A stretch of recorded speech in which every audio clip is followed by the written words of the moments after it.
Գյուրջան Կասկադ, ցանկացած համեմատություն մեր օգտին է։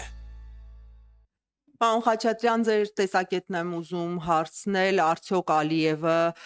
Երևանից հնչող հայտարարություններին այսպես ընդառաջ կգնա եւ օր առաջ կստորագրի խաղաղության պայմանագիրը։ Շնորհակալություն։ Իսկ ինչու պիտի ստորագրի, եթե առանց թղթի կտորի, առանց այդ բարաթի, Հայաստանի այսօրվա իշխանությունները, պաշտոնական Երևանը, բոլոր երևակայելի եւ աներևակայելի զիջումների գնում է, ինչու ինչ որ թղթ ստորագրի։ Հայտարարել են, որ տեքստը պատրաստ է, իդեպ եթե Ադրբեջանը դրա մասին չհայտարարեր, ես չգիտեմ Հայաստանի իշխանությունները դրա մասին կխոսեին, թե էլի կփորձեին կոծկել, բայց բազմաթիվ նախապայմաններ է դնում։ Սահմանադրության փոփոխություն, միջանցքի հարց, պատերազմական հանցագործների արտահանձնման հարց, հայցերի հետ քաշում։ Ես կարծում եմ, որ Ադրբեջանի վրա եթե լուրջ ճնշում չլինի, Ադրբեջանը այսօր որևէ թուղթ չի ստորագրի։ Որևէ թուղթ չի ստորագրի։ Դու կարծում եք, որ Փաշինյանը կարող է ճնշել Ալիևին։ Լավ կարող է ճնշվել, թող դիմի հիմա։ Նես գաղտնիքներ ունեմ, ես կպարտադրեմ խաղաղություն, դե թող գնա պարտադրի։ Հələ դեռ ինքը միայն խորհրդանի ներսում է ասլան կտրում։ Իդեպ այն ժամանակ, երբ դահլիճում ընդդիմադիրներ չկային։ Իրականում Շնորհակալություն։ Իրականում տենց։ Իրականում իմ լրատվական կայքն է, պարոն Խաչատրյան։ Գիտեմ։ Շնորհակալություն։ Պարոն Խաչատրյան, տեսեք, ասուլիսում ձեր քաղաքական, դաշինքի առաջնորդ Ռոբերտ Քոչարյանը հայտարարեց, որ իրենք ակտիվ մասնակցություն են ունենալու հայաստանյան, ներհայաստանյան պրոցեսներին, լինեն ընտրություններ, լինի փողոցային պայքար։ Ընտրություններ են մարտի 30-ին, որևիցե կերպ հստակ հայտարարված չէ, թե Հայաստան դաշինքը որ ուժին է սատարում, սա մեկ, ինչ կերպ էր դա արտահայտվելու, ընտրություններ ասել են նկատի ունեք, արդյոք միայն համապետական ընտրությունները, եթե այո, ապա Հայաստան դաշինքը նույն ձևաչափով է մասնակցելու, թե նման քննարկում չեք ունեցել, դաշնակցությունն առանձնանալու է Ռոբերտ Քոչարյանից, թե այնուամենայնիվ նրա դեմքով է դարձյալ մասնակցելու ընտրություններին, եւ երկրորդ հարցը վերաբերում է փողոցային պայքարին, արդյոք ընդդիմությունը այս դեպքում Հայաստան դաշինքը քննարկում է փողոցային պայքարով Նիկոլ Փաշինյանին հեռացնելու թվով չգիտեմ որ երրորդ փորձը։ Նախ սկսենք տանից, որ դաշնակցությունը երբեք որևէ մեկի դեմքով չի մասնակցել։ Դաշնակցությունը Հայաստան դաշինքի բաղկացուցիչ քաղաքական ուժերից մեկն է։ Սկզբից դուք ասեցիք էլի Ռոբերտ Քոչյանի դեմքով է մասնակցել։ Հա, բայց դա չի նշանակում, որ դաշնակցությունը ոչ դաշնակցականի դեմքով է մասնակցում։ Դաշնակցությունը որպես քաղաքական կուսակցություն Հայաստան դաշինքում մասնակցել է ընտրություններին։ Որոշումը կայացվել է Հույդա Հայաստանի Գերագույն ժողովում։ Ժողովն է այդ որոշումը կայացրել եւ այսօր ասել, թե ժողովը ինչ որոշում կկայացնի, ուղղակի տրամաբանական չէ։ Չես կարող ասել ժողովը սենց բան կարող է որոշել։ Եթե ընտրությունների մասին է խոսքը,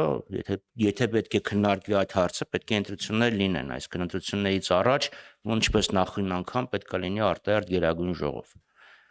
որտեղ հերթական Գերագույն ժողովը շատ հեռու չի։ Այս պայմանությամբ Հայաստան դաշինքը հանդես է գալիս որպես կուռ ամբողջական դաշինք եւ բոլոր փորձերը կամ այն ինչ որ կողքից այսօրվա մասին է խոսքը։ Եթե դու խոսում ես երրորդ կողմը, որը լքեց, հա, բայց այս պայմանությամբ Հայաստան դաշինքը կա։ Երրորդ կողմի լքելուց հետո Հայաստան դաշինքը չքանդվեց, այսքան փորձել ճաքեր տեսնել, ճաքերը առաջացնել իհարկե անշնորհակալ եւ ձախող գործ է լինելու։ Երկրորդ հարցը Գյումրիում Հայաստան դաշինքը կոչ է անում չքվեարկել Նիկոլ Փաշինյանի օգտին եւ Նիկոլ Փաշինյանի սատելիտների օգտին։ Կոչ է անում գյումրեցիներին առաջնորդվել իրենց կամքի, իրենց խղճի, իրենց մտքի թելադրանքով, չտրվել այդ սպառնալիքներին եւ հենց Գյումրիում կոտրել են վախի մթնոլորտը, որը տիրում է Հայաստանի Հանրապետությունում մանավանդ տեղական ինքնակառավարման ընտրությունների նախաշեմին եւ դրանից հետո։ Այս սուտ կեղծիքները, որ տարածում են, դրանց էլ իհարկե չհավատալ, որովհետեւ ինչ հաստատում, ով էս իշխանություններին դեմ է, հանկարծ դարավ հանցագործ։ Այդ ոնց տենց եղավ։ Նայեք, նույն Գյումրիում, տեսեք ինչ տեղի ունեցավ։ Հետո Վանաձորում, Բերդում, Վարդենիսում, Թալինում, չէ՞, տեսեք process-ները եւ ես հույս ունեմ, որ այս անիծյալ շղթան կկտրվի հենց Գյումրիում։ Փողոցային շարժման հետ կապված, այո, դա քննարկում ենք եւ միշտ քննարկել ենք։ Քննարկումը թե դեռ շարունակում եք քննարկել, նկատի ունեմ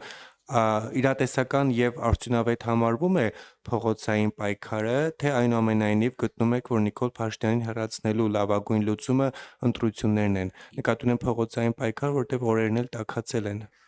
Իրատեսական ուղին խորհրդանական եւ արտախորհրդանական պայքարի համատեղումն է, այլ ոչ թե փորձել դրանք իրար հակադրել։ Համադրումն է ճիշտը, ոչ թե հակադրում։ Այլ հարցեր կարծես չկան, շնորհակալություն պարոն Խաչատրյան։ Եթե կարճ հարց կարող եք տալ։ Պարոն Խաչատրյան,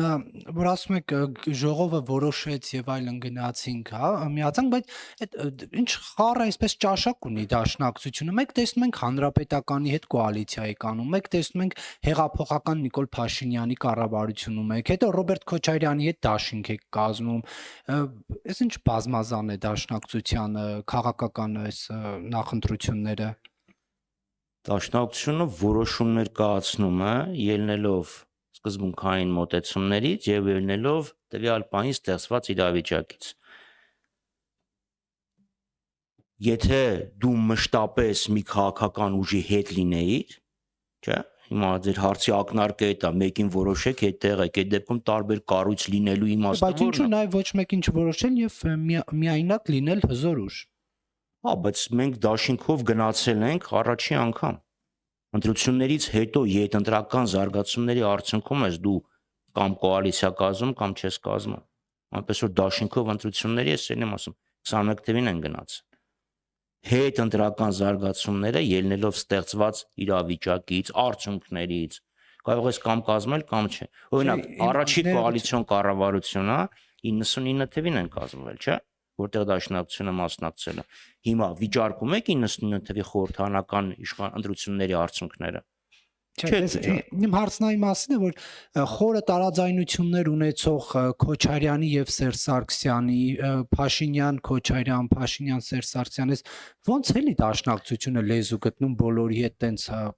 Ուրեմն Փաշինյանի հետ կապված այդ 4.5 ամիսը, որի մասին խոսեցիք, այդ կառավարությունը, որը ձևավորվեց, ինքը մի նպատակ ուներ ընդհանրապես երկիրը անցնցում տանել ընտրություններին եւ այդ խոստումը դրժեց Փաշինյանը իդեպ որևէ կոալիցիոն հուշագիծ ստորագրելու առաջարկը նույնպես դրժել էր Փաշինյանը մյուսը Քոչարյան, Սերժ Սարգսյան անձերի մասին չի այդ օրվա վարվող քաղաքականության մասին է խոսքը եթե այդ օրվա վարվող քաղաքականության նկատմամբ դու ունես ավելի շատ նմանություններ քան թե տարբերություններ, այդ դեպքում նորմալ քաղաքական process է, որ դու կոալիցիա ես կազմում։ Շնորհակալություն։ Շնորհակալություն։